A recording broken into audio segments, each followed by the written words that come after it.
नमस्ते दोस्तों, हमारे YouTube चैनल पर आपका स्वागत है। हमारे चैनल को सब्सक्राइब करना न भूलें ताकि आप हमारे नए और रोचक वीडियो के साथ जुड़ सकें।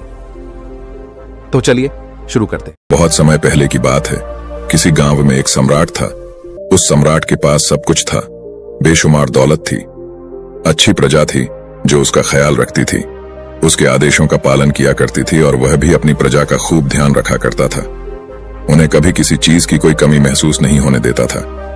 कहने को तो उस सम्राट के पास सब कुछ था, किसी चीज की कोई कमी नहीं थी, लेकिन उसका मन कभी किसी एक काम पर नहीं टिक पाता था। वह जब भी किसी भी चीज को करने का प्रयास करता तो उसका ध्यान कहीं भटक जाता।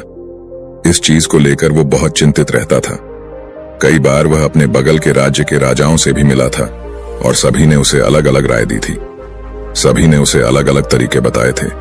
जो भी तरीके उस सम्राट ने सुने थे, उन तरीकों को अपने जीवन में उतारा, लेकिन उन उपायों से उसे कोई लाभ न मिला, जिसके कारण वह हमेशा चिंतित रहता, परेशान रहता।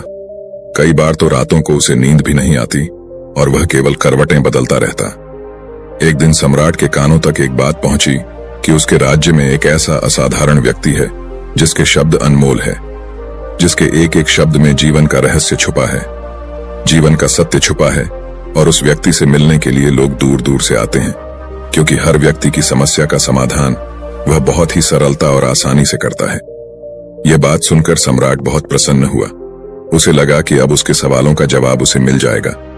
इतनी तारीफ सुनकर सम्राट ने यह तय किया कि वह तुरंत ही जाकर उस व्यक्ति से मिलेंगे और उसे यह भी पता चल जाएगा कि जो लोग उनकी इतनी तारीफ कर रहे हैं, क्या वह सच है या नहीं। अगले दिन सुबह सुबह वह सम्राट उस व्यक्ति से मिलने के लिए निकल गया। रास्ता कुछ ज्यादा ही लंबा था, जिस कारण सम्राट ने बीच रास्ते में आराम किया। वहां पर उपस्थित हर कोई उस व्यक्ति के बारे में जानता था। जब सम्राट ने उनसे उस व्यक्ति के बारे में पूछा तो वे लोग उस असाधारण व्यक्ति की खूब तारीफ कर रहे थे। तभी सम्राट ने सोचा कि लगता है यह व्यक्ति बहुत बुद्धिमान है, बहुत ज्ञानी होगा और प्रभावशाली व्यक्ति होगा, अन्यथा हर कोई उसकी इतनी तारीफ नहीं करता। जरूर ही उस व्यक्ति में ऐसी कोई बात अवश्य है जिसके कारण हर कोई उन्हें जानता है और उनकी तारीफ कर रहा है। उस व्यक्ति की तारीफ सुनकर सम्राट के मन में उस व्यक्ति से मिलने की उत्सुकता और अधिक हो गई। अब वह सम्राट जल्द से जल्द उस व्यक्ति से मिलना चाहता था, जिसके कारण वह आगे का सफर तय करना शुरू कर देता है। जैसे तैसे वह सम्राट उस व्यक्ति के आश्रम पहुंचा, पर आश्रम में उसे कोई नजर नहीं आया। आश्रम के पीछे एक छोटा सा बगीचा था। जब सम्राट वहां पहुंचा तो उसने देखा कि एक माली बगीचे में काम कर रहा था। उसका पूरा शरीर मिट्टी से लथपथ था, पैरों में कोई चप्पल नहीं थी। इसको देखकर सम्राट ने माली से कहा, सुनिए महोदय, इस आश्रम के मालिक कहाँ हैं? मैं उनसे मिलने आया। इस पर वह माली जवाब देते हुए कहता है, श्रीमान आप अंदर बैठिए, मैं उन्हें बुलाता हूं, वह जल्द ही आपसे मिलेंगे। माली की यह बात सुनकर सम्राट अंदर कुटिया में जाकर बैठ गया और उस असाधारण व्यक्ति के आने का इंतजार करने लगा। कुछ देर प्रतीक्षा करने के बाद जब असाधारण व्यक्ति उस सम्राट के सामने पहुंचा, उसने देखा कि यह तो वही व्यक्ति है जो बगीचे में काम कर रहा था। सम्राट ने उन्हें नमस्कार किया और बहुत हैरानी से कहा, अरे आप तो वही माली है जो बाहर बगीचे में काम कर रहे थे। लेकिन अब की बार तो माली एक बौद्ध भिक्षु के रूप में आया था। तभी बौद्ध भिक्षु सम्राट से कहते हैं, सम्राट मेरा मजाक माफ कीजिए, मैं बगीचे में छोटा सा काम कर रहा था। मैं ही यहाँ का माली हूँ और मैं ही वह असाधारण व्यक्ति हूँ जिससे आप यहाँ इतनी दूर मिलने आए। कृपया करके अपने आने का कारण बताएं। इस पर सम्राट उन बौद्ध भिक्षु से कहता है, हे महाराज, मैंने सुना है कि आप जैसा व्यक्ति इस पूरे राज्य में नहीं है। मैंने आपकी तारीफ सुनी है, मैंने आपके बारे में कई सारी अच्छी बातें सुनी है। मैंने यह भी सुना है कि आपके पास जो भी अपनी समस्या लेकर आता है, उसकी समस्या का समाधान आप अवश्य करते हैं। इसी कारणवश मैं आज आपसे यहाँ पर मिलने आया हूँ और मैं आपसे उपदेश सुनना चाहता हूँ, लेकिन मेरे मन में एक शंका है। इस पर बौद्ध भिक्षु सम्राट से कहते हैं, कैसी शंका? इस पर सम्राट कहता है, मैंने बहुत से विद्वानों को देखा है, बहुत से ज्ञानियों को देखा है। वे जब भी चलते हैं तो उनके पास तरह तरह की ज्ञान की किताबें होती हैं। उनके पास ऐसा कोई ना कोई संकेत जरूर नजर आता है जिससे यह पता चल सकता है कि वे लोग ज्ञानी हैं। लेकिन आपके पास तो ना कोई ज्ञान की किताबें हैं और ना ही कोई ऐसी कला के संकेत आप में नजर आ रहे हैं, लेकिन उसके बावजूद आप बहुत शांत नजर आ रहे हैं। क्या आप मुझे इसका रहस्य बता सकते हैं? इस पर बौद्ध भिक्षु मुस्कुराने लगे और सम्राट से कहते हैं, मेरा ज्ञान तो इस संस्कार में प्रकृति के रूप में हर जगह है। मैं अपना ज्ञान जीवन की सरल और साधारण वस्तुओं से ही लेता हूं, पर महाराज, आप यहाँ किस समस्या को लेकर परेशान हैं? कृपया आप मुझे आपके यहाँ आने का कारण समझाएं। इस पर सम्राट कहते हैं, हे गुरुवर, मेरे यहाँ आने का कारण यह है कि मैं किसी भी काम को लेकर लंबे समय तक उसी कार्य पर अपना ध्यान नहीं लगा पाता। मैं कुछ ही देर में उस कार्य से भटक जाता हूँ। कृपया कर मुझे अपनी इस समस्या का समाधान बताएं। मैं इस बात से काफी चिंतित हूँ। बौद्ध भिक्षु ने सम्राट की चिंता को समझकर कहा, महाराज, आपकी समस्या मुझे समझ आ गई है। आप जिस कार्य पर ध्यान नहीं लगा पा रहे, उसके लिए मैं आपको एक उपाय बता सकता हूँ, लेकिन आज आपको देर हो चुकी है। आप मुझे कल सुबह मिलिएगा। कल सुबह का समय ठीक रहेगा। कल सुबह जब आप मुझसे मिलेंगे तो मैं आपके सभी सवालों का जवाब आपको दे दूंगा। ये कहकर बौद्ध भिक्षु वापस अपने बगीचे में लौट गए और वह सम्राट भी वापस अपने महल लौट गया। लेकिन सम्राट को रात भर नींद नहीं आई। वह बस यही सोच में लगा था कि आखिर बौद्ध भिक्षु मुझे क्या बताने वाले हैं। वह तो मुझे एक साधारण से माली नजर आ रहे हैं, लेकिन जिस तरह से उनका मन शांत था, जिस तरह से वह शांत नजर आ रहे थे, ये बहुत आश्चर्य करने वाली बात है। रात भर सम्राट इन्हीं ख्यालों में खोया रहा। अगले दिन सुबह सूरज निकलने से ठीक पहले सम्राट उस आश्रम पर वापस पहुंचा। वहां पर बौद्ध भिक्षु पहले से ही उपस्थित थे। जैसे ही सम्राट वहां पहुंचा, उन बौद्ध भिक्षु ने एक पानी का छोटा सा जग उस सम्राट के हाथ में थमाते हुए कहते हैं, इसे लीजिए और पौधों पर धीरे धीरे पानी डालिए। और ऐसा करते करते ये आपके सामने पूरे 15 पौधे हैं। इन सभी पर आपको इसी प्रकार पानी डालते चले जाना है। लेकिन जब आप इस क्रिया को कर रहे होंगे तो उस वक्त मेरी एक बात का अवश्य ध्यान रखिएगा कि आपको इस दौरान कुछ और नहीं करना है, ना कुछ सोचना है और ना ही कहीं आपका ध्यान भटकना चाहिए। आप जब इन पौधों को पानी दे रहे होंगे तो आपका पूरा ध्यान केवल इन पौधों पर ही होना चाहिए।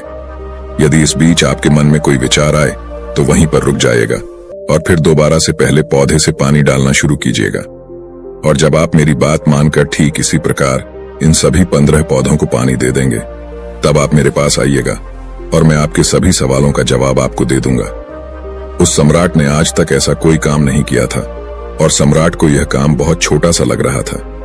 सम्राट पहली बार ऐसा कोई काम करने जा रहा था। उस पानी के जग से पहले पौधे पर बहुत ही ध्यानपूर्वक पानी दिया और फिर दूसरे पौधे की ओर आगे गया।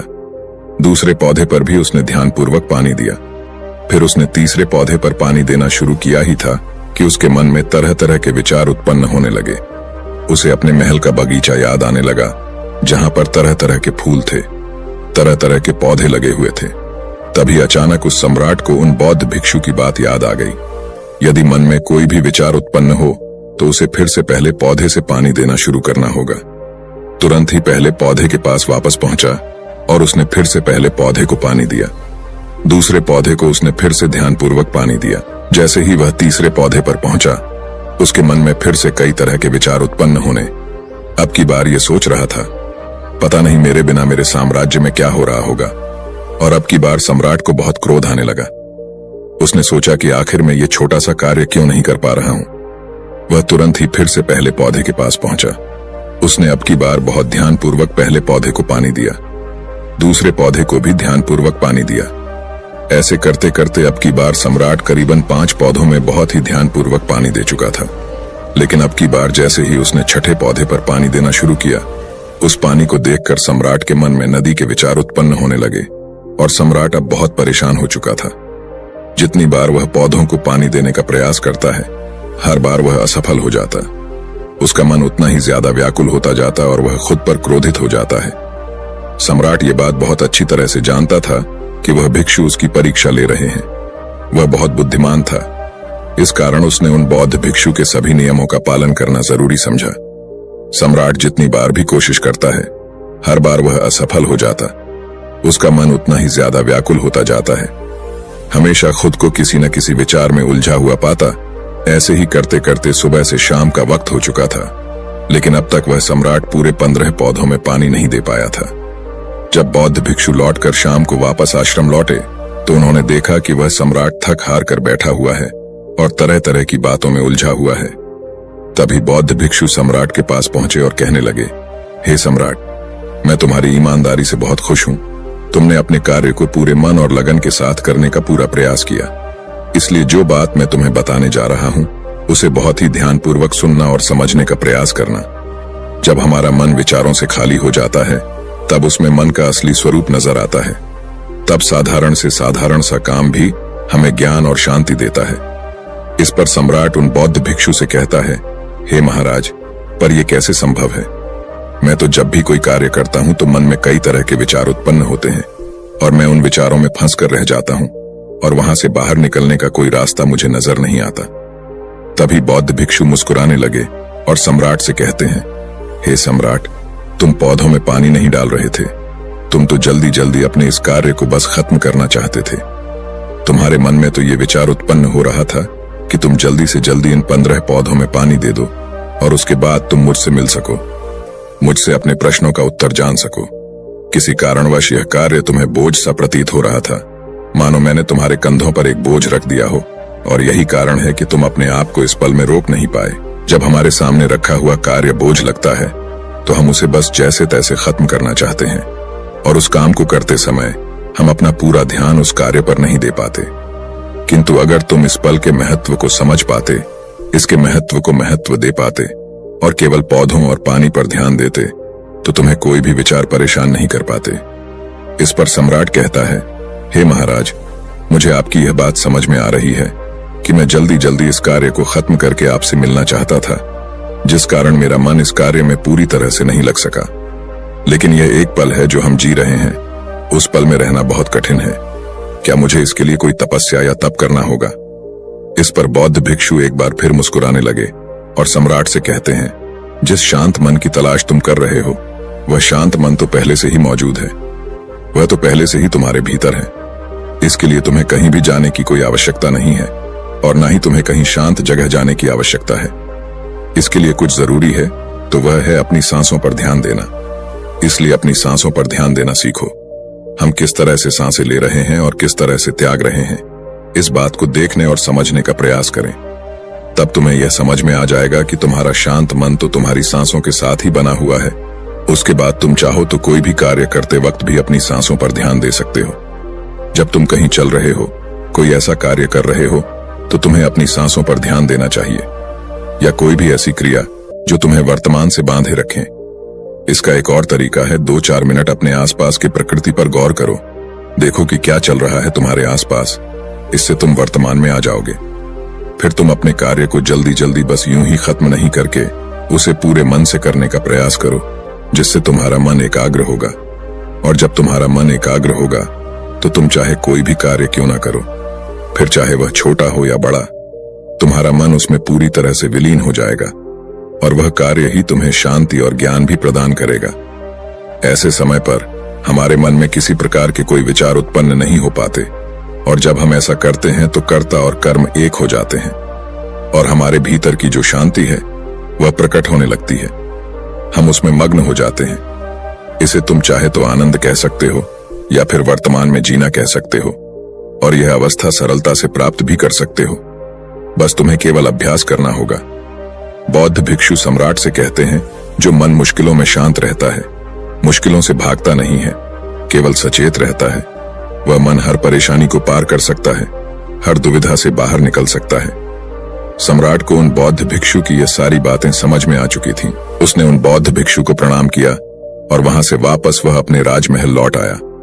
उसने अपनी सांसों पर ध्यान देना शुरू किया और धीरे धीरे इस निरंतर अभ्यास के कारण वह अपने हर कार्य को ध्यान और मन लगाकर किया करता था, जिससे उसे असीम शांति मिलती थी और वह छोटे छोटे कार्यों से भी ज्ञान प्राप्त कर लेता था।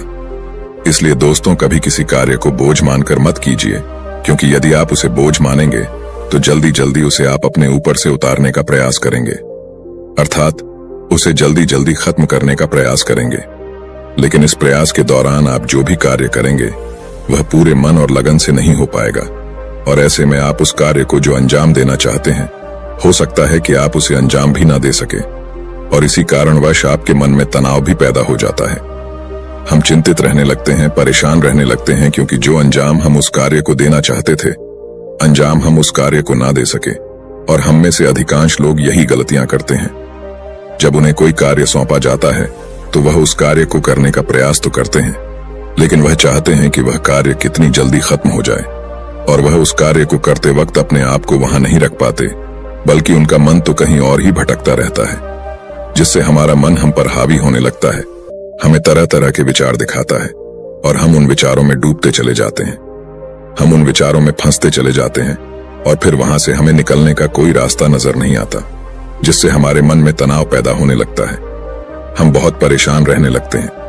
हम चाहकर भी किसी कार्य को नहीं कर पाते और जो कार्य हमें वर्तमान की ओर ले जा सकता था, उस दरवाजे को हम खुद ही बंद कर देते हैं, क्योंकि वह कार्य हमें बोझ लगने लगता है। इसलिए जब भी आप कोई कार्य शुरू करना चाहते हैं तो उससे पहले अपना पूरा ध्यान अपनी सांसों पर केंद्रित करें और फिर आप चाहें तो अपने काम के दौरान भी अपनी सांसों पर अपना ध्यान लगाए रख सकते हैं और यही सांस का जो ध्यान है, यह आपके काम के ध्यान में परिवर्तित हो जाएगा और इस कार्य में जो भी कठिनाइयां उत्पन्न हो रही हैं, उसे आप पल भर में सुलझा देंगे। फिर चाहे कैसी भी विपरीत परिस्थितियां आपके सामने क्यों ना आ जाए, आप उस कार्य को पूरे मन और लगन के साथ पूरा करके ही रहेंगे। दोस्तों, उम्मीद है कि आपने आज के इस वीडियो से जरूर कुछ ना कुछ सीखा होगा, तो इस वीडियो को अपने दोस्तों के साथ शेयर करना ना भूलें। हमें ऐसे ही सपोर्ट करने के लिए चैनल को सब्सक्राइब भी जरूर करें। ये तो चलिए, मिलते ऐसे और वीडियो में, तब तक के लिए अपना ख्याल रखें। धन्यवाद। नमो बुद्धाय।